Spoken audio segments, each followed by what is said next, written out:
you haven't seen Ghostbusters Afterlife before you watch this camcast, we are going to spoil the shit out of Ghostbusters Afterlife.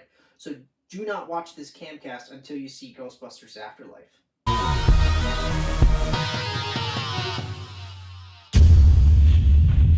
All right, ladies and gentlemen, this is it.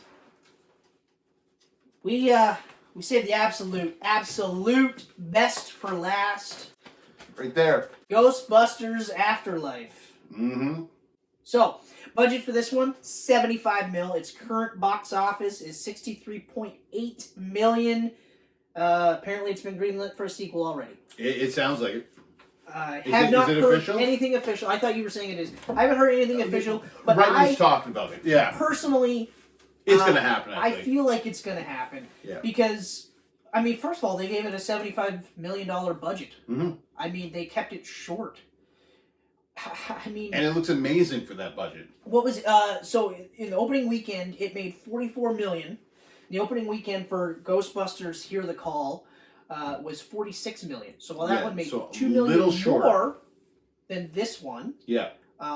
Ultimately though, it was double the budget. Yeah, it had double the budget. Critically panned. It was critically panned. Opened pre-COVID, and it bombed spectacularly. Yeah. And they tried to blame it on the fact that nobody goes and sees women movies. Yes. That nobody sees movies. Elizabeth Banks said that about Charlie's Angels. She said that too. If it bombs, it's because nobody wants to see women in movies. Right.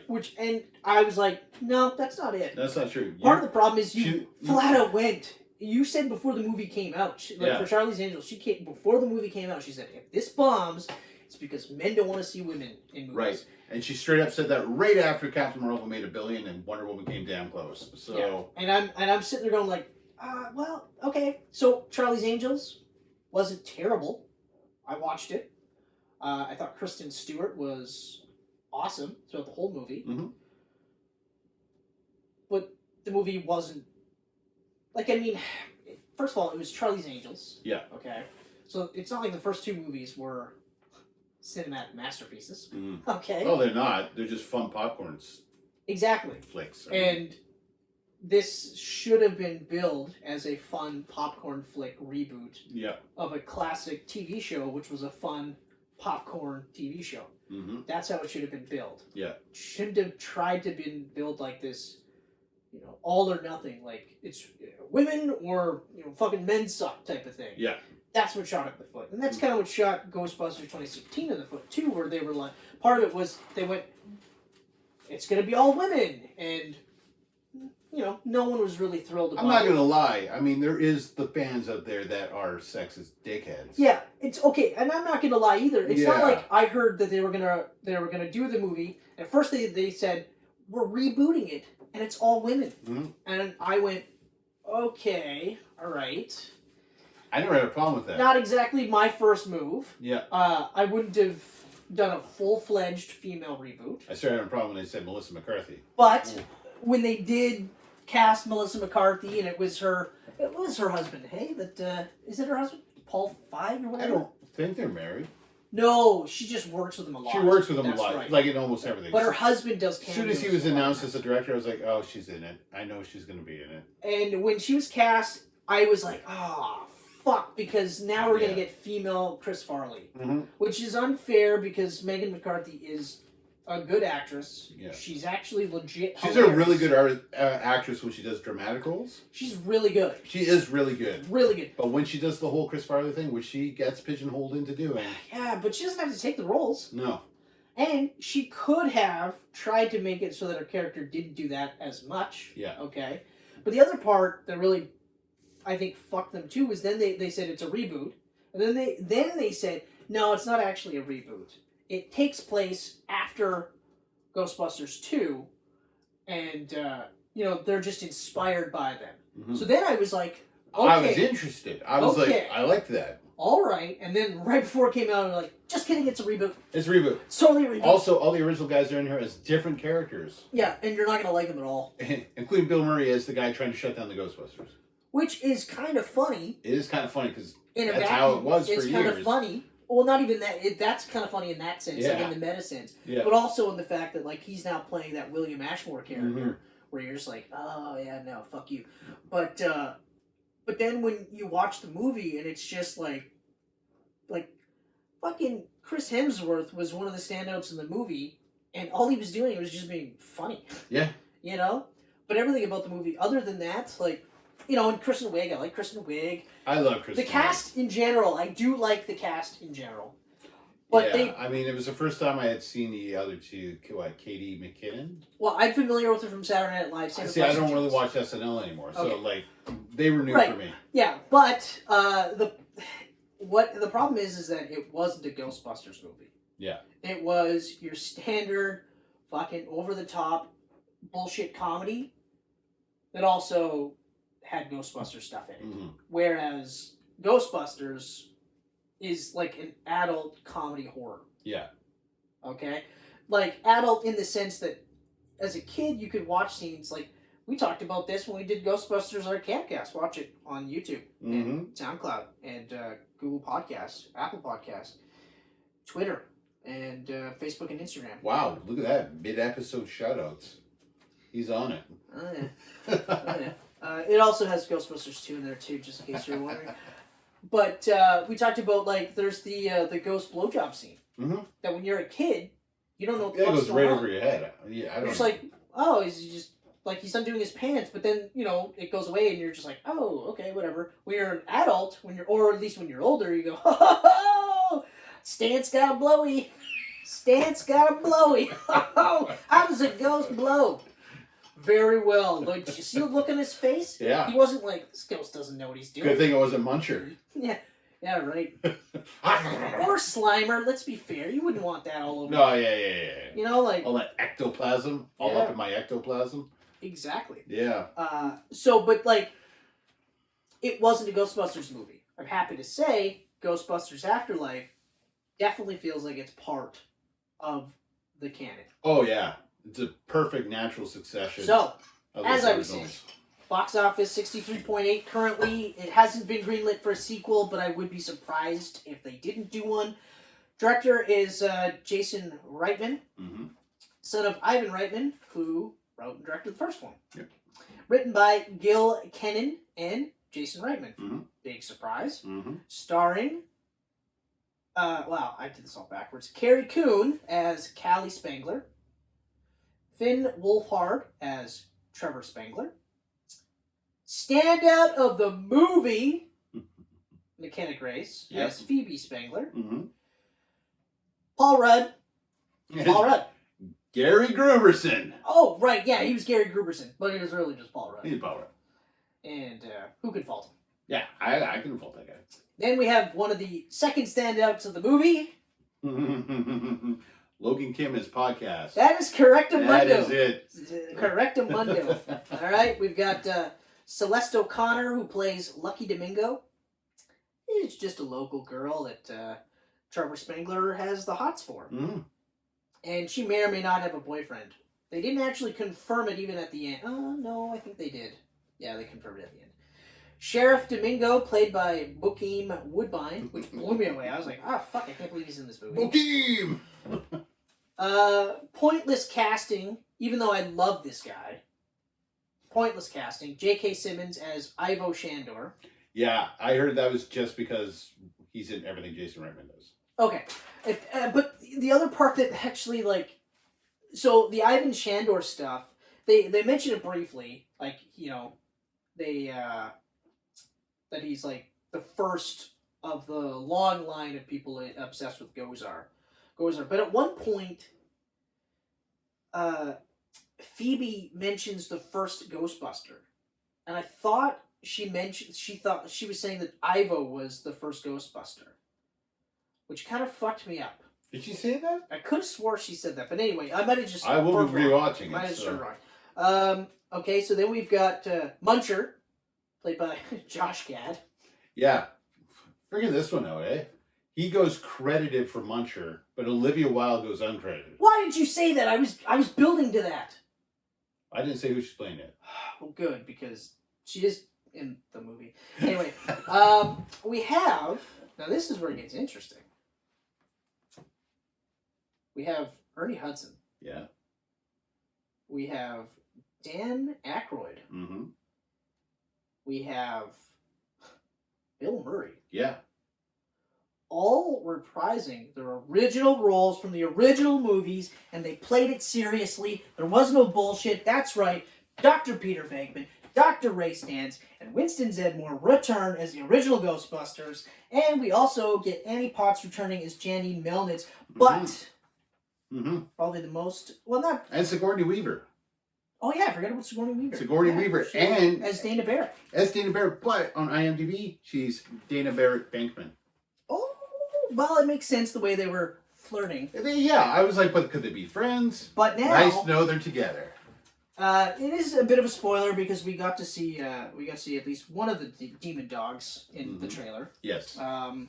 Which I'm assuming was Zool. I'm assuming it was Zool that we saw, but it might have been Lothar. Regardless.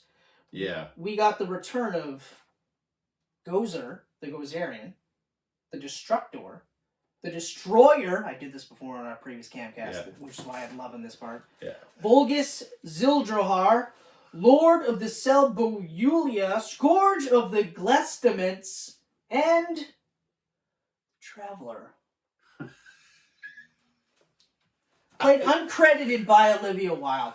And when I first saw Gozer, I was like, they fucking CGI'd the exact actress. Like, I thought for sure that they did that, and then we were like, it's fucking Olivia Wilde. And then I looked at it, I'm like, it's fucking Olivia Wilde. Yeah. And I was like, that's the best casting in the whole fucking movie. Yeah. I mean, everyone in this movie is awesome, but this was the best casting because she straight up looked like Gozer. She looked it. She was intimidating as fuck. Well, they did. She had more screen time than Josh Gad as Muncher. They did a really good job of making you believe that she was fucking strong. Yeah. Okay? I'll tell you why in a bit. I'm not going to tell you right away, but this will be spoiler filled. But so when I say that McKenna Grace is the standout, if you want to read any review of this movie, they will tell you that McKenna Grace is the standout. Yeah, whether it's positive or negative, they will all be positive. Most of the reviews, which I find is funny, is when they speak negatively, they're speaking negatively. They're like, well, you know, it's just a nostalgia movie, and you can always tell if a movie's good, because if you remove the nostalgia aspects, is it still a good movie? And I thought, like, that review is kind of stupid, because this movie... It is a nostalgia movie because it has to be. Yeah. Because I said this to you in the theater. In this movie, this is a group of people saying goodbye to, in some cases, their father, their grandfather, or the best friend they haven't talked to in years. Or in some cases, never even knew. Yeah. Okay? Meta story is, this is a group of people, Jason Reitman, Ivan Reitman, Bill Murray, Ernie Hudson, and Dan Aykroyd, and Annie Potts, all saying goodbye to one of their lifelong friends. Okay? And the way they do this was shocking that they did this. I'm already feeling the tears. And it could have been really bad. Yeah, it could have been really bad. It could have been really bad. Because when you hear that they're going to CGI someone that passed away, your first thought is, oh, that's not good. That's in poor taste. Yeah. That's just... Yeah. But with this,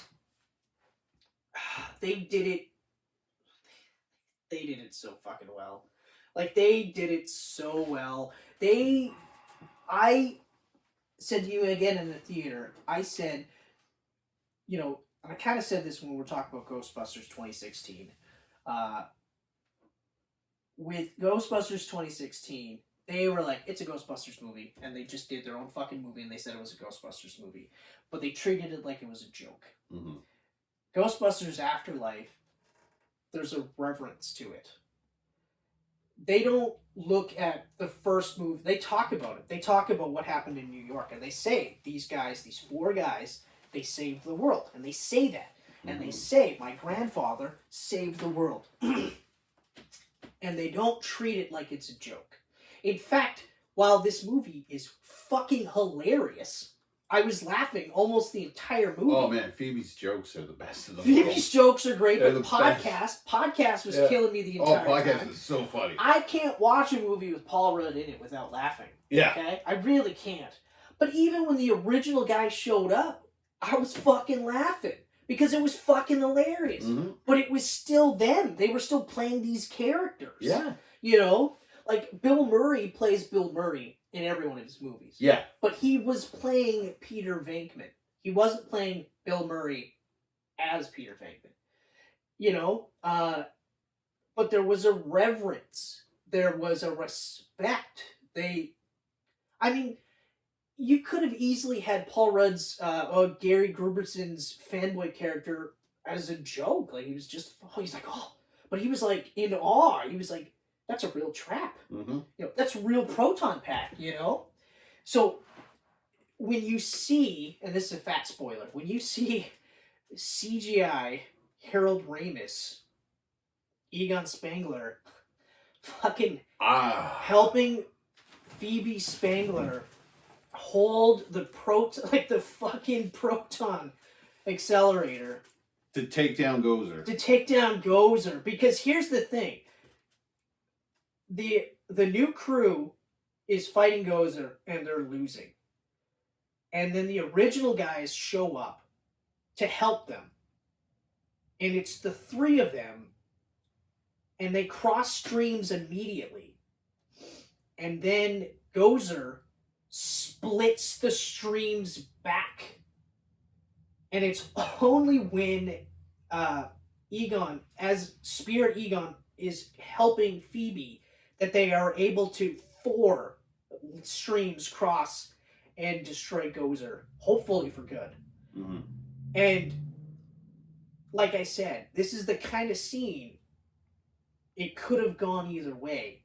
And I firmly believe if it wasn't directed and co-written by Jason Reitman, and I watched this movie and that scene happened, I don't know that I would have liked it as much. Mm-hmm. I might have felt that it was, even if everyone in the whole production said, like, this is, you know, meant to honor him and we've got permissions and all this stuff, I don't know that I would have liked it as much as I did here, because you could tell everything about this movie came from a place of love. And it's, like I said, like, for them to shit talk it for being a nostalgia movie, well, it's a rebootquel. You know, they didn't say anything about... It's so much more than a nostalgia movie. I mean, But they didn't say a nostalgia movie for Jurassic World. No. They didn't say a nostalgia movie for The Force Awakens. No. But this? But those two movies, and like I said in previous Camcast, those are aspects of rebootquels that are done perfectly. This is a perfect rebootquel. This is a 5 out of 5 Chris Head movie for me. I laughed almost the entire movie, but I was also moved at parts that you should be moved at because I cared about these characters. But the thing is that I cared about the original Ghostbusters, but immediately I started to care about Callie Spengler. She's the mother. I cared about her in the sense that she had an absentee dad. She didn't care about her at all, didn't understand what he was doing, didn't care. You know, I immediately fell in love with Phoebe Spengler's character, McKenna Grace, and the way they directed her and wrote her and the way she portrayed it. Finn Wolfhard, I have a soft spot for from Stranger Things. Yep. He doesn't do anything other than just be a normal kid. Yep. But it works. You have to have somebody that's dumb in this movie. They can't all be smart. No. You know? But, like, you immediately like Logan Kim. You will instantly like Podcast. Yep. Instantly like Paul Rudd, obviously because it's Paul Rudd. But even like Celeste O'Connor. You like her right away. Because, like, nobody's a fucking prick in this movie. Nobody's a douche. And even though not everybody believes in the Ghostbusters in this world, enough of them, like, with the internet, like, they're just like, yeah, it happened. Yeah. Hasn't happened since. Yeah. But it happened. Although, I did say, like, I thought it was weird that they didn't reference the second movie. They actually do. We just never thought of it. They do. In because small Ray portions. Stance's fucking occult bookshop Yeah. only showed up in the second one. The toaster was in Egon's basement. Exactly. So they don't, it's not as overt. Yeah. So. But there's only so much they can do, and I think the movie's only like 2 hours. Yeah. So. Oh, man. This movie, it gets so much is done right. It's a perfect film. It's everything I wanted everything I wanted that I never knew I wanted in an actual third Ghostbusters movie. Exactly. Like growing up, like thinking of a third Ghostbusters movie, I was always like, oh yeah, Paul Rudd and Seth Rogen and Chris Robinson, they're all the new guys in the hood and busting ghosts in New York, and that's so garbage compared to what we got. I'm glad that we didn't get that because we got that in Ghostbusters 2016. We did. Where it was just a joke. Yeah. And everything was a joke. Yeah. And yeah, you know what? Some of the jokes landed. Like, I watched Ghostbusters 2016, and I can tell you right now, it was better than I thought it was going to be. Yep. But not by much. Not by much. There was cool aspects. There was parts in it that I was like, okay. The ghosts looked amazing. Obviously. I'll give them that. Like, obviously. The ghosts looked great in the 2016 movie. But like, it just, like watching this, and I said this too, I said, this is what we should have got. Yeah. But we couldn't have because they had to, I think they had to do 2016, otherwise we never would have got this. Yeah, so this movie starts with the dirt farmer, and we're seeing this crazy friggin' beginning, and you could tell it's Egon, but they're not showing that it's Egon. It's all done in shadows. The shadows. It's another guy playing Egon, but it looks like Harold Ramis. You might see a bit of the nose, a bit of the glasses, a bit of the hair. Yeah. Okay, they do a good job of making you go, okay, it's him. It's him. And then he's killed. Yeah. He's killed. But then you see the spirit of what killed him fly off, and when that flies off, you see the ghost, what do you call those things? Ghost radar? What do they actually call it? There's an actual name for it. The PK reader. PK reader. You see the PK reader light up. And I was like, Egon's still in the house. The spirit's in the house, right? And so many ghost shows and movies. Oh, and he puts the trap in. He puts the because he trapped. Yeah, he put the trap in that cool little. He trapped maze one of the. thing. He trapped the keymaster. Yeah, so cool. So what we see in so many ghost movies and things is that a spirit can't move on until their unfinished business is complete. Yeah. Right. So here's Egon, and his unfinished business, you think, is taking out Gozer, teaching his granddaughter and his family that they have to take out Gozer. It's not that, it's getting the love of his child back. So like at the very end, we see the spirit of Egon. He's, the original Ghostbusters saying goodbye to him. His grandkids are saying goodbye to him. Hold on. Let's just back up because this doesn't have as much weight until you see, because up until that point, Callie hates her father. Oh, she does. She fucking hates her father until she finally goes down into his secret laboratory, and sees which photos. has a pole. Okay, they don't show you how anyone gets out of it though. No, it doesn't seem like there's a staircase to get out. I mean, it's probably awkward to see them go, well, I guess I have to fucking shimmy up. But anyway, so she goes down there, and Ghost Egon is using the light to show her his wall devoted to her. Mm-hmm. So it's everything. It's her entire life. Her entire life. Her kids. That he missed being there for her, but he was with her every step of the way. And that's where she starts to switch. And when you're watching this movie, you're not blindsided by that. Like, you're not like, oh my God, he was there the whole time. You're like, of course. Of course. You see it. Because we know Egon from the other two movies. We know that he's not So the then kind when of we guy. get to the scene that you're talking about, which is? He looks over to her and she runs up and she gives him a hug. And after she gives him a hug, he starts to dissipate into the sky. Yeah. And we see the blue light going up and everything, and then on the screen it says for Harold. And I was just like, my God, man. Yeah. Like that was so like And like I said, I choked up. This is funny for some people, but like in Fast Furious 7, the final scene with Paul Walker and they part ways and everything. You know, you're saying goodbye to the man too, and I felt like I got that here, and it's just like it's such a beautiful tribute, but it's not just the character, but the movie itself. Violet Ramis, I read an interview with her today. She said that Jason Reitman is the only person on earth that could have made this movie.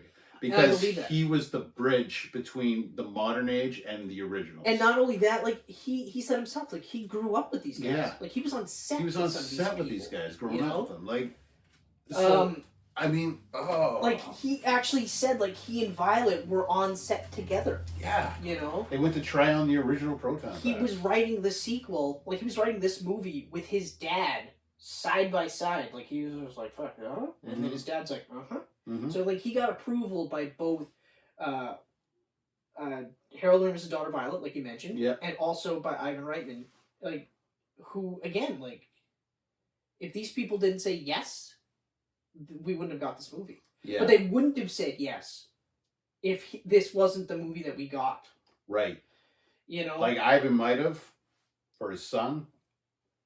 The Ramis family's a different story, though. I mean. They like that's hard, right? Like, could you imagine like your dad being CGI'd in a movie?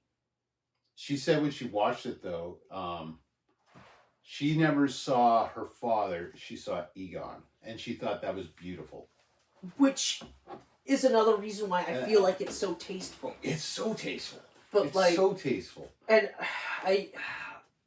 then then we get an ending.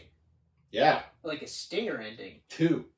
First one's for fun. The second one's just like, holy shit. First one is for fun. And you know what? That's great. Yeah. Peter Venkman and Dana Barrett just hanging out. Which is funny. I was like, okay, that's kind of funny. It's kind of a nice little twist on the first movie. It was funny, too, because it's like Anne Sigourney Weaver. You're like, oh, wait, she wasn't in this. I know. Like, literally saw her name, and I was like, what the fuck was she? And then they showed her. I was like, oh, okay. And then we get... Because they mentioned it in the movie. They say, like Winston, he went on to become a fucking finance... He's like a billionaire. So he made money. Yeah. Tons of money. So the movie officially ends with the stinger where he's talking with Janine, and she's saying, like, well, what'd you do with the money? Like, you did really well for yourself. And he's like, yes, I did. And they show him... and he buys the building. He buys the firehouse back. He buys the firehouse. Which apparently was a Starbucks now, according to Ray. That's right. It's a Starbucks. So he buys the Starbucks, the firehouse, and it hints that he is opening it up. Like in the beginning of the movie, they show Ghost Corpse. Yeah. And it was like, or Ghost Core, sorry. Yeah. And I was like, oh, well, that's weird. And now they first of all, they hint heavily at a sequel. And we could be potentially seeing like a Ghostbusters franchise type of thing. Yeah, like now, Ghostbusters worldwide almost. I don't want to rush into that too soon.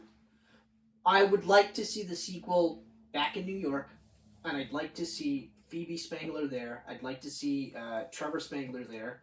I'd like to see his podcast, and of course, Gary Gruber. Gruberson, sorry. If we see Lucky Domingo, like Celeste O'Connor, great. If not, fine. Oh, I forgot to mention this. I actually liked how he kept all the original suits, but there was no specific suits for the kids made. Yeah. Like, you've seen them literally rolled up, taped up. Just rolled up and taped. And I was like, that's such a nice touch. One of my favorite parts, though, was when you see that Podcast fucking ripped the tag off and put his name. Podcast. He put Podcast on. I was like, that is awesome.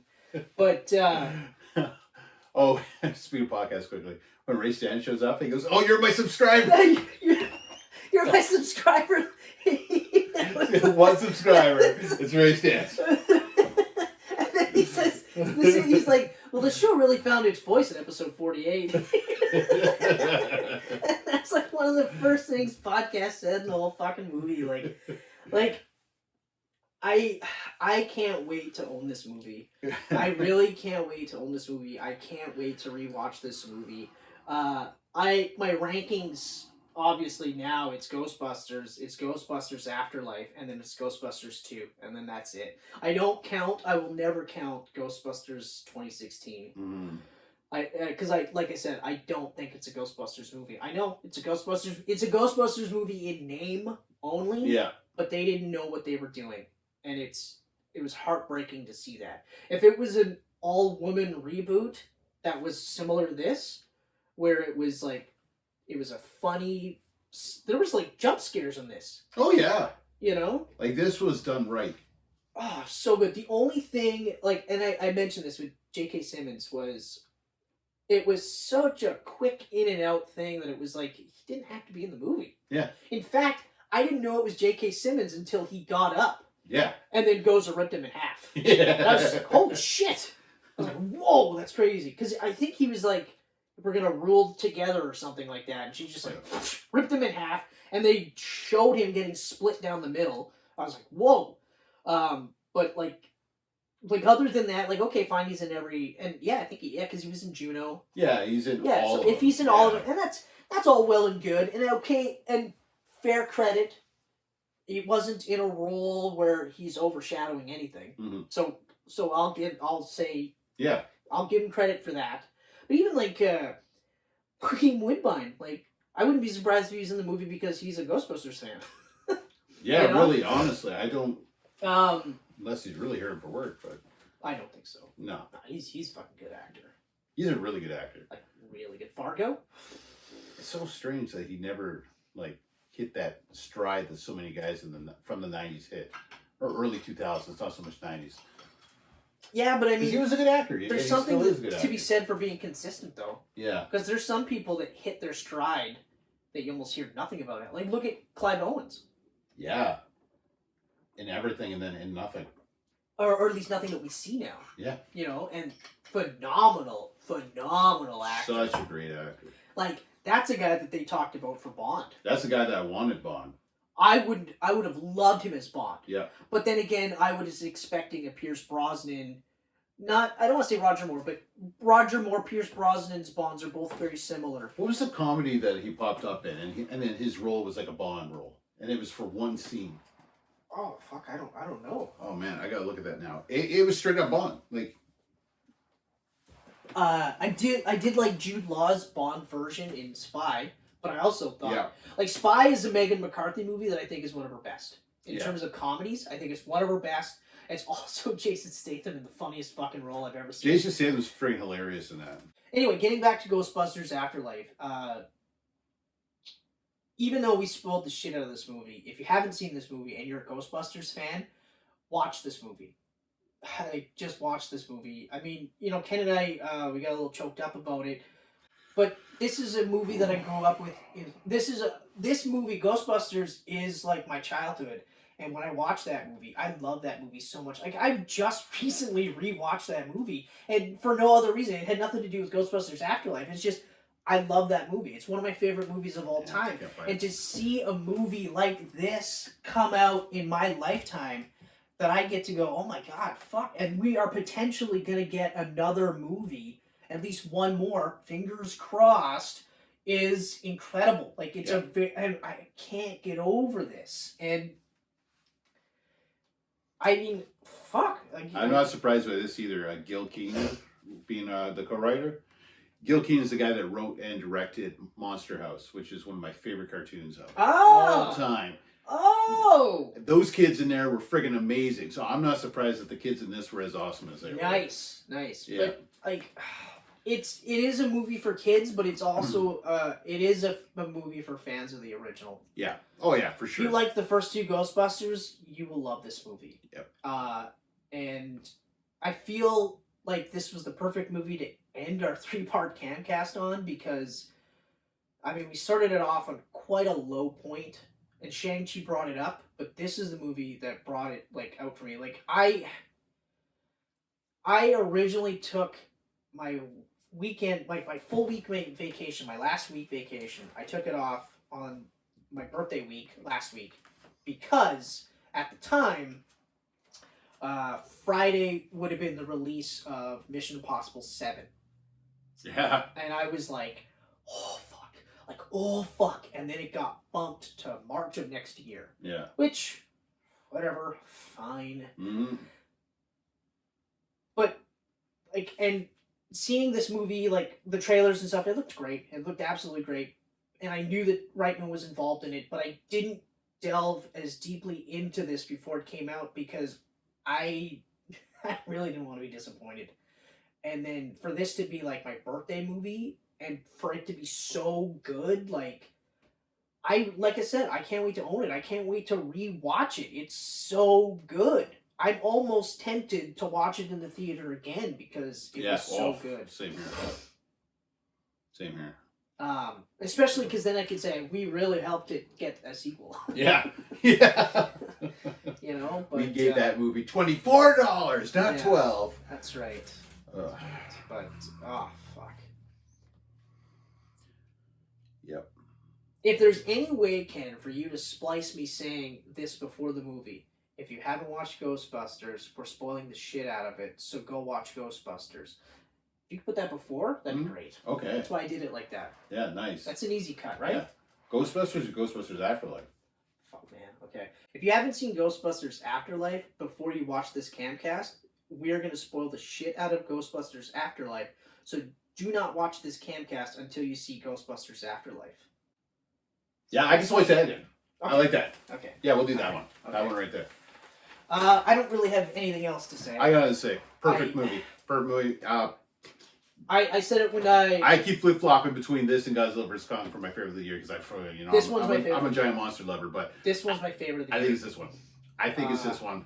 And this is like my this is actually my third. We were talking about it that night. This is now officially my third 5 out of 5 Chris Head movie. Right. Because the other it one was Kong vs Godzilla. Mm-hmm. It was the Suicide Squad, the Squadning. The Squad. and then it was this one because Bond got 4.5 because of Safin. Yeah. Shang-Chi got 4 because of No Fing Fang Foom. Mm. And I don't care how you cut it. That's a huge missed opportunity. Oh yeah, big time. Eternals 2. Did it get it got about a 2. Yeah. For a spectacle. I mean, it's a technically proficient movie. Mm-hmm. Absolutely. You know? What would Dune? Dune, did I give that 5? I gave Dune a 5.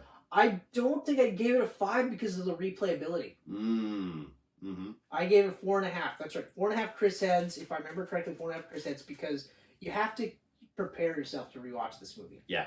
Kong vs. Godzilla, throw it in any day of the week. Yeah. This movie, throw it in any day of the week. And the best part is that the more I watch this movie, the less choked up I'll be about it. Yeah. You know? Because you're expecting it. I wasn't expecting it. I was when not when they were doing the beginning with the hiding in the shadows and stuff, and then I thought that was going to be the extent of it. We saw the blue hand appear, and I was like, no way they're going to go up and show it. And then they went up, I'm like, no. And then they show him standing with Phoebe, I was like, oh man, tears, instant, boom. Like, even when they James was crying too. Even when they showed him, and then he's smiling to them, you know? Like, the other Ghostbusters, he's like fucking, like, just kind of like, yep. And they're all standing together, like, you're just like, holy fuck, like. You standing with them, and I hate you. I was doing really good. Yeah. I was doing really good. Yeah. I was mentally preparing for this, so I knew it was going to be, and then you had to fucking bring me back in. But, man, it's just. Hey, future Ken that's editing, zoom in on this. This slows it. You know what? I don't care. I've been choked up on this camcast before. I'll be choked up on camcasts after this. Absolutely. I'm that. I love these characters. So when these characters, I personally believe that if any of these things, whether it's movies or video games or comic books or cartoons or whatever it is that you're into, if you can be affected by it on an emotional level, keep fucking going for it because that's how you know you're alive. You feel these things. Mm-hmm. And especially when we're going on 2 years of a world where they're telling you to stay away from people, to, social distance, and, and there's this horrible divide between whether or not you're vaccinated or unvaccinated, and they make it seem like it's literally us versus them, and it's creating this scary world, where you're not supposed to feel anything at all because you become so desensitized. Yeah. I think it's refreshing that we can watch these things and be touched by it and go like, you know what? Yeah, I'm choked up and I've said in previous camcasts like get vaccinated, and I still believe get vaccinated, but it's still your choice. And you know, if you're there's also context too. Like there are people that can't get vaccinated. Yes, there's a lot of people that don't want to get vaccinated, but they also want to be able to do the things that vaccinated people get to do. Well, that's not the same. Yeah. It's different, but I mean, we have to remind ourselves that we're all in this together, and stuff like this, comic books, video games, that's what reminds me that we're all in this together. And if you've got something like that that does it for you, never let it go. That was beautiful. That was beautiful. Anyway. If you like this video, please like, share, subscribe, hit the bell, all that stuff. Go check us out, Twitter, Facebook, Instagram, social media. We're on SoundCloud, Apple Podcasts, Google Podcasts. Go listen to our podcast over there. Right here on YouTube, where you can see us and maybe sometimes see Chris crying. Well, and Geek Pants Media. The thing is, you just wasted time because I already did this earlier. Yeah, you kind of did. The whole thing. I preemptively did it all. Oh, because you knew you were going to be crying at the end?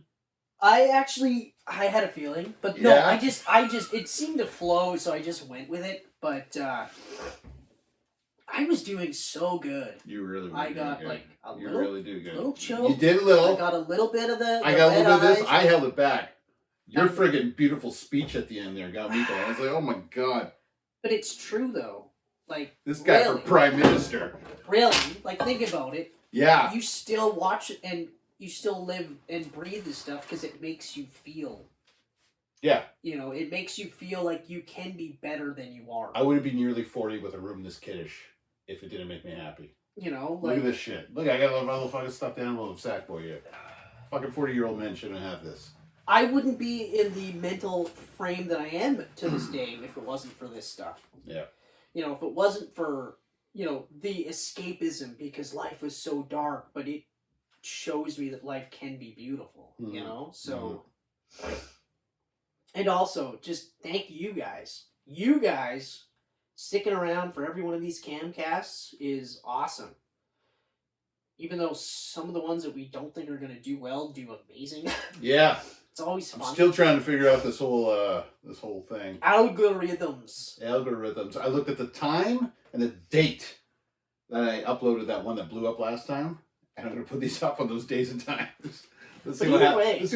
Honestly, we do really appreciate it. Like I've said before, we'd be doing this whether you guys are with us or not, but the fact that you guys are means a lot to us, and it shows me and Kenneth that you feel the same way about this kind of stuff, and that's great. It's beautiful, is what it is. 2 thumbs up for you. Yeah, no, Buddy Christ. Buddy Christ.